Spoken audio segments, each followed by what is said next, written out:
Во рамките на проектот Македонија без отпад 2013, кој го спроведува Министерството за животна средина и просторно планирање и Асоциацијата за чиста животна средина Ајде Македонија, денеска на целата територија на Македонија се одржува национална акција за чистење на околината.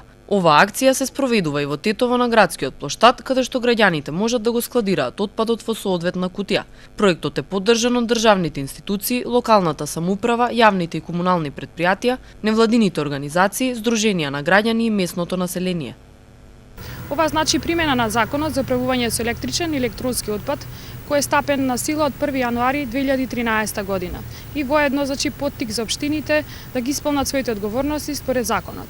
Младинската организација на Дом склучи договор со лиценциран колективен постапувач за соодветно собирање на отпадот кој ќе обезбеди собирен пункт овде на плоштадот во Тетово денеска. Поддршка на МОДОМ за помалку отпад дадоа повеќе невладини организации и општините од Полошкиот регион.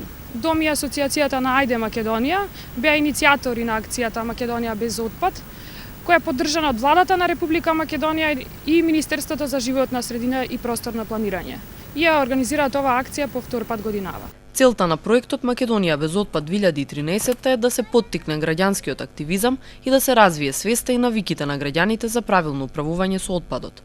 Целта на акцијата на МОДОМ е да се развие свеста кај населението и да се отстрани што поголемо количество на отпад. Оваа акција беше проследена со интерес од граѓаните, општините, институциите и сите засегнати лица кои изразија подготвеност да се вклучат и да придонесат за почиста и поздрава животна средина. Граѓаните денеска и вчера донесоа дел од неупотребливите акумулатори, батерии, тастатури, компјутери, принтери, отпад, се што спаѓа во електронска опрема, кој ги чува во нивните домови, училишта, канцеларии, но и бараа совети како да се ослободат од овој вид на отпад. Токму затоа и ние ќе продолжиме во иднина со вакви акции. Во акцијата требаше да бидат вклучени сите институции од државата. Вчера припадниците на единиците од составот на 3-тиот механизиран пешадиски баталјон во касарната Кузман Јосифовски Питу во Тетово ги реализира активностите во рамките на акцијата Македонија без отпад 2013.